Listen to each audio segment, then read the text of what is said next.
hoje nós vamos falar, através do poder de Deus, sobre vitória pessoal e bênção coletiva. E eu quero dar início a essa palavra falando de Davi. A palavra que eu vou ler diz assim: você deve ter notado que os testes enfrentados por Davi foram testes que especificamente abordaram a sua capacidade de manter o foco em sua identidade e propósito. Ele foi testado em circunstâncias que contradiziam diretamente a palavra de Deus sobre sua vida. Seu trabalho era ignorar o inimigo e desenvolveu a força do caráter de Deus que estava buscando. Era como Deus estivesse dizendo. Irmãos, durante esses dias, eu sou uma pessoa que, quando eu vou pregar, eu falo para a minha pastora: não me chama de um dia para o outro não, porque eu não gosto. Eu gosto de meditar na palavra, eu gosto de buscar o poder do Espírito Santo, e peço assim que Deus me dê a direção dEle. Eu não quero estar na direção de mim, do meu ego. Eu quero estar na direção de Deus. Então, eu quero nesta noite falar um pouco de diversos personagens. Primeiramente de Davi. Como nós lemos o título desse culto de hoje, que nós lemos que é a vitória pessoal e a bênção coletiva. Quando nós olhamos para Davi, aquele menino ruivo, muito jovem ainda, e Deus já havia escolhido para rei, mas ele estava ainda lá na malhada, ele estava lá ainda, junto com seu pai. Com certeza era uma fazenda, porque havia um rebanho para ele cuidar. Mas ele já tinha, irmãos, um pensamento fixo, que era servir a Deus. Davi não era rei, Davi não era daqueles filhos de Jessé, que já estava lá no meio do exército de Saul lutando. Ele estava lá na malhada, mas ele já sabia o que queria. E nós hoje, que estamos aqui na igreja, você que está nos ouvindo, você já tem o seu pensamento, a sua fé traçada, aonde você quer chegar? Davi, ele já tinha, desde moço, desde criança. E nesta noite eu quero dizer para você que está aqui na igreja, você que está aí nos ouvindo, participando, muitas vezes nós somos aparentemente derrotados porque nós não temos fé suficiente, nós não temos coragem suficiente para enfrentar as circunstâncias. Mas eu tenho a presença do Espírito Santo. Eu tenho a alegria do Espírito Santo que tem me fortalecido. E eu posso dizer para mim mesmo que eu sou mais do que vencedora. Não porque eu sou vencedora por mim mesma, mas eu sou porque o Espírito Santo de Deus está em mim. E quando nós olhamos para Davi, todos nós temos ouvido muitas pregações. Davi passou por diversas circunstâncias. Ele era procurado para ser morto. Ele era uma pessoa que a própria família tinha inveja dele, os seus irmãos. Mas ele nunca saiu do propósito. Irmãos, nós temos que aprender. Se você colocou um propósito diante de Deus, e que é uma coisa correta, uma coisa que você sabe que no futuro vai te fazer bem, e você levará pessoas também para o mesmo caminho, não desista. Sabemos que nós vamos ter muitos empecilhos, vamos ter algo que nos deixa desanimado, cansado, mas a nossa meta não está em palavras humanas, a nossa meta está na palavra de Deus, que é eterna. Nós precisamos entender que Davi, ele foi chamado por Deus, como todos nós que estamos aqui. Eu hoje em casa, meditando na palavra, e eu podia ver a nossa igreja, uma pequena igreja, mas eu posso dizer que todos nós fomos chamados para fazer a vontade de Deus. Todos nós fomos escolhidos para ter uma vitória pessoal e também uma bênção coletiva. Quem de nós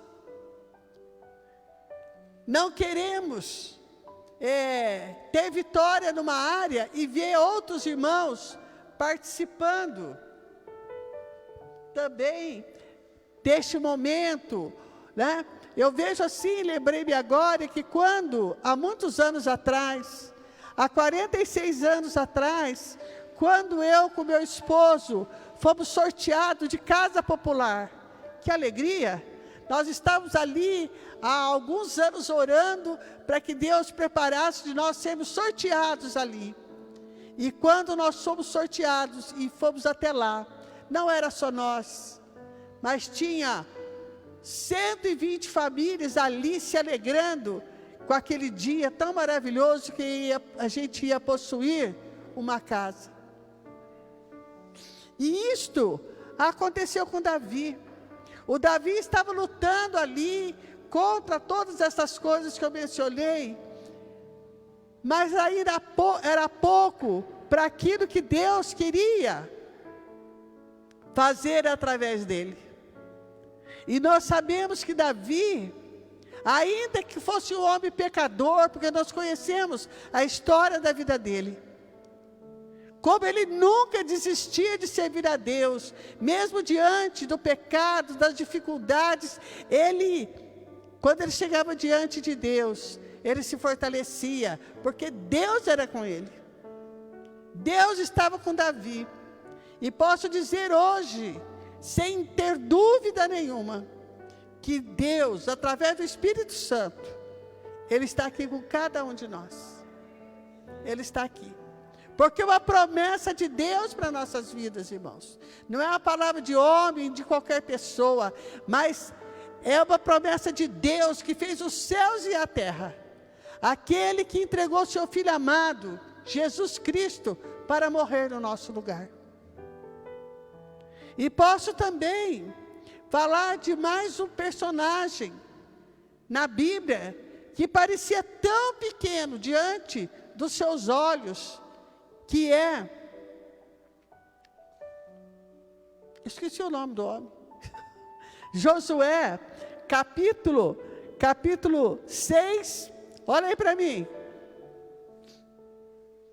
meu Jesus da glória, eu podia até pular, mas eu quero falar dele, Josué 6, 12,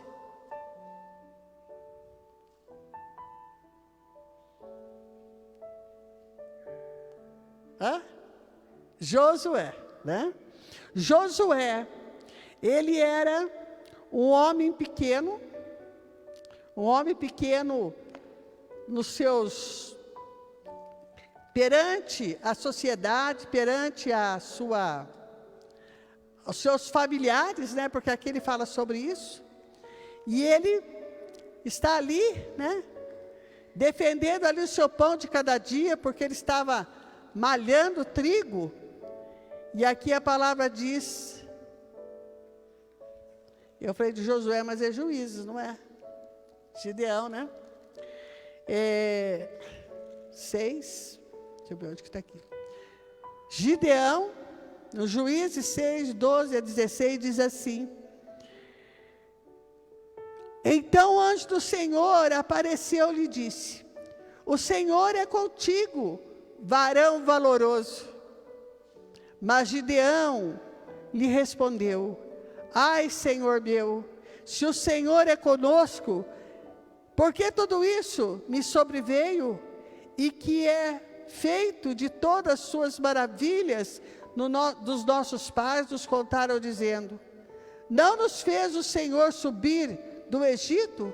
Porém agora o Senhor desamparou e nos deu nas mãos dos medianitas. Então o Senhor olhou para ele e disse: vai nesta tua força e livrarás o povo de Israel das mãos dos medianitas. Porventura não te mandei eu? E ele disse-lhe: ai, Senhor meu, como livrarei Israel? Eis que os milheiros é mais pobre em Manassés, e o menor da casa de meu pai? E o Senhor disse: portanto, eu hei de ser contigo, tu ferirás os medianitas como se fosse um homem só. Aquele homem, nesses versículos, ele declarou que era pequeno, era o mais pobre, era o mais fraco. Quantas vezes, amados, que nós temos chegado diante da presença de Deus e nos colocado como Gideão? Ah, eu sou o mais pobre da minha família, eu lá no meu emprego eu sou o mais fraco, lá na minha casa as pessoas olham para mim e não dão valor nenhum. Mas se Deus acaba de falar para você, homens e mulheres, varão ou varoa, valorosa, eu sou contigo, não tenha medo, irmãos, porque o Senhor é maravilhoso. O Senhor, Ele nos manda a fazer um propósito ou fazer um pedido. E vocês podem até dizer assim: mas será que Deus vai fazer? Eu sou um pecador, sou falho. Mas, assim como Davi e Gideão estavam muitas vezes enfraquecidos, mas ele cumpria a sua palavra, estava ali confortando, estava ali orientando, motivando, para que eles nunca voltassem atrás. Quantas vezes nós voltamos atrás? Nós temos algo no nosso coração e depois, por algum motivo qualquer, nós desistimos.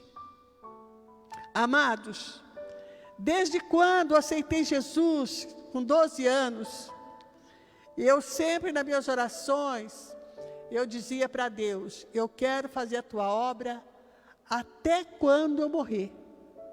Sempre falei isso. E agora, o tempo, eu fiquei assim, desanimada, até cansada, olhando assim para a minha estatura, para a minha idade, e dizia comigo mesmo: eu já estou velha,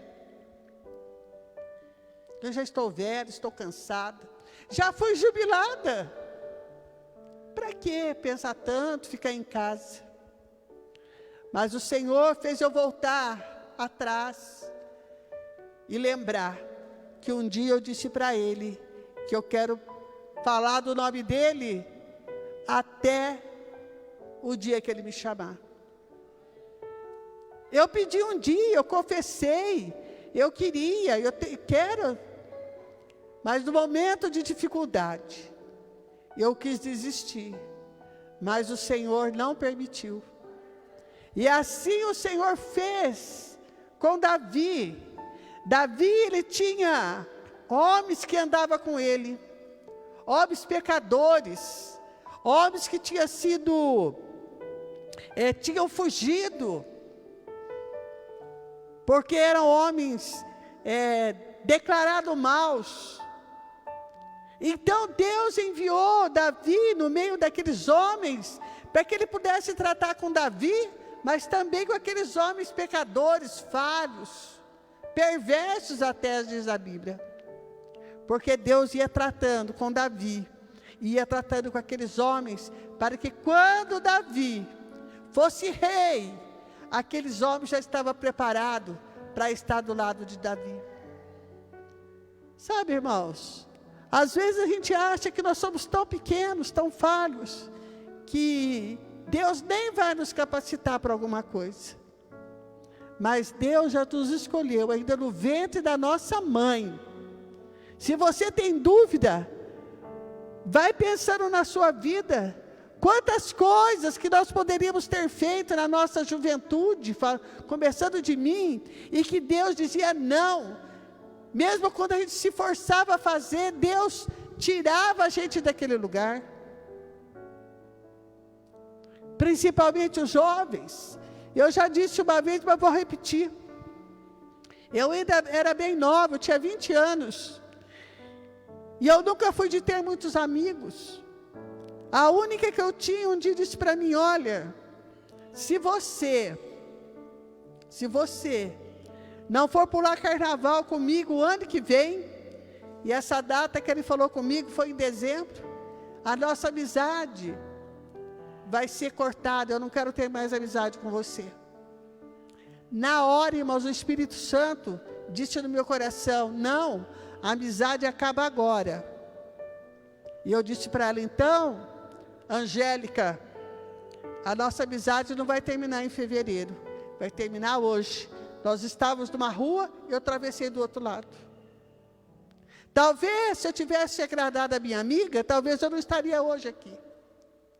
E Deus foi muito rápido, Ele me tirou daquele laço do diabo da minha vida. Vocês que são mais jovens, comecem a meditar para vocês verem que vocês vão encontrar dias que você não sabe porque você não pecou, porque você não fez uma coisa errada. Porque Deus, Ele nos pega com suas próprias mãos e tira daquele lugar. E nós precisamos entender isso. Então, nós estamos aqui hoje. Eu trouxe o livro só para me saber do título. A vitória é pessoal.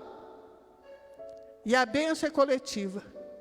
Um dia, eu fui abençoada, a minha vitória pessoal foi quando Deus tirou eu do mundo com 12 anos e colocou eu dentro de uma igreja.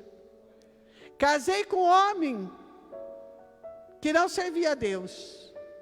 Mas hoje, para a honra e glória do Senhor, a minha família está todas na presença de Deus.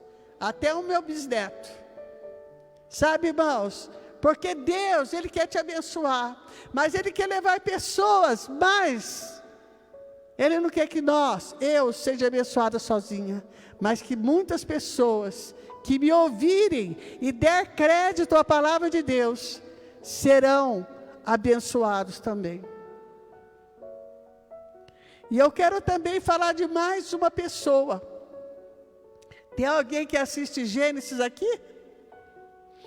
Gênesis está passando sobre a vida de José. Nós conhecemos a vida de José. José é um menino, filho mais novo de Jacó. Quem sabe era até o mais fraquinho. Estava lá junto do seu pai. E já os seus irmãos já olhavam para ele já com uma certa desconfiança, porque bem pequeno ele já contava os seus sonhos, e os sonhos deixavam aquelas pessoas insatisfeitas. Dá licença um pouquinho, irmãos.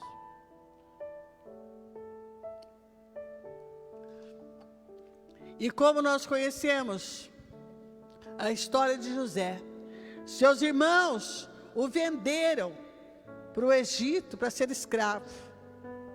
Mas tudo aquilo que Deus tinha preparado para José, ninguém pode tirar dele.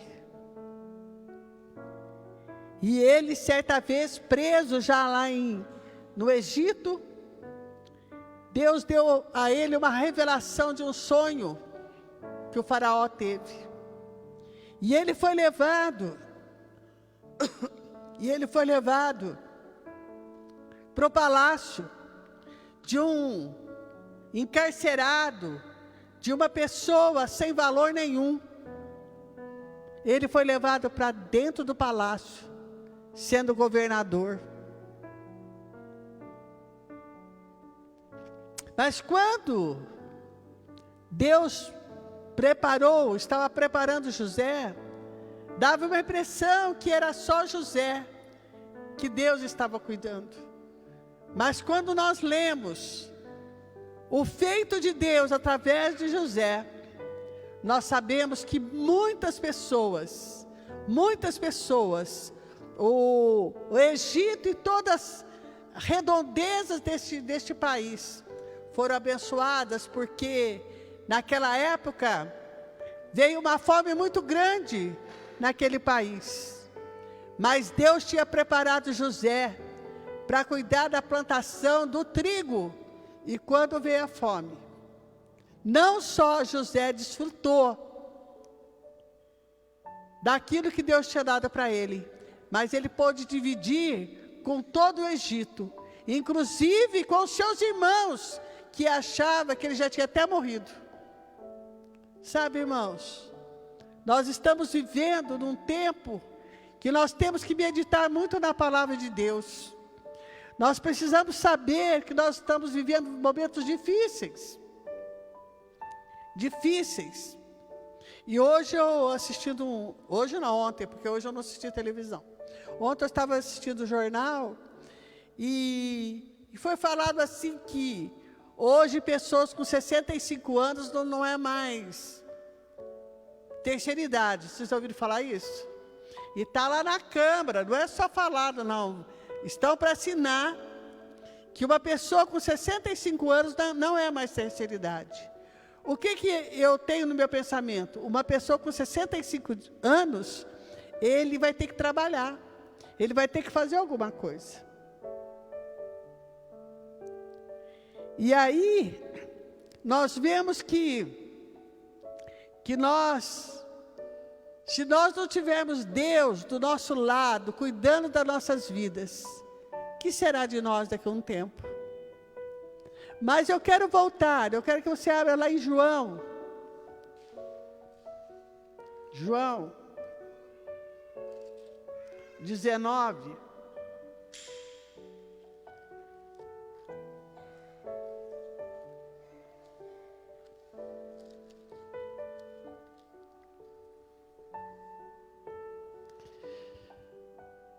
XIX, 30. Foi o que nós lemos no início. E quando Jesus tomou o vinagre, disse: está consumado. E inclinando a cabeça, entregou o seu espírito. Você lembra agora o que pode acontecer? Jesus, ele foi preparado durante 33 anos, para que no dia que ele foi crucificado, o dia que ele estava ali diante de todo ali, aquela multidão vendo ele morrer. E quando ele disse assim: está consumado,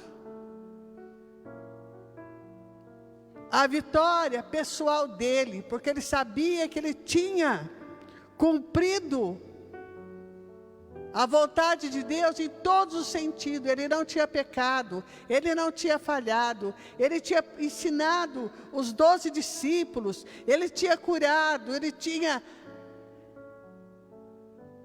salvado pessoas. Mas não bastasse só isso, mas foi uma bênção coletiva, que até hoje, esta palavra tem transformado as nossas vidas.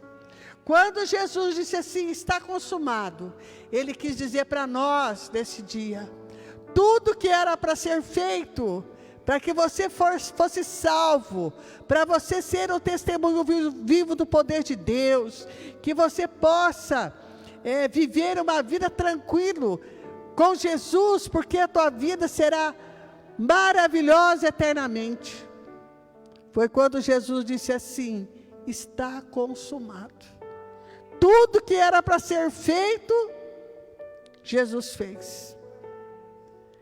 Então, que nesta noite, irmãos, em nome de Jesus,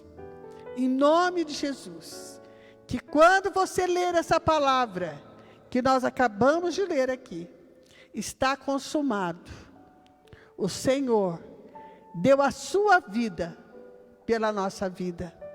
Ele, sem pecado, Filho dos reis, Senhor dos senhores, aquele que veio sem nenhuma mácula, morreu, para que hoje nós, pecadores falhos que somos, podemos dizer que nós somos salvos, porque Jesus pagou um alto preço pelas nossas vidas. E nós estamos aqui, porque nós cremos, para você que está aí na live, que você possa também entender, que Jesus veio para você também, para a sua família. Como nós lemos aqui, a vitória foi pessoal. Davi, ele se tornou um rei. A vitória foi dele, mas o benefício foi para todo o povo de Israel. Gideão era fraco, era o menor da família, se considerava um ninguém. Mas quando ele obedeceu a palavra de Deus, ele abençoou muitas vidas, ele ganhou guerras. José, aquele menino também, que cresceu na direção de Deus, quando ele se tornou governador do Egito, até mesmo aqueles irmãos que desejaram a sua morte, foi alimentado pela graça que Deus tinha sobre a vida de José. E nós precisamos ser um celeiro, irmãos, que a vitória que você tiver, não seja somente tua, mas seja da tua família, da sua comunidade. Por que nós, quando aqui oramos, nós dizemos, ora pela firma que você trabalha, ora pelo seu prefeito, ora pelas autoridades, porque se elas forem abençoadas, nós também seremos. Mas nós precisamos, irmãos, em nome de Jesus, nós precisamos ter isso no nosso coração, que nós somos, vou dizer uma palavra, predestinados a abençoar pessoas.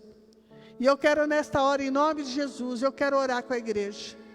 Eu quero pedir ao Senhor, que nós que estamos aqui nesta noite, e você que está na sua casa, que você declare sobre a sua vida, que você é mais do que vitorioso, que você tem a presença do Espírito Santo na tua vida. Senhor, meu Deus e meu Pai,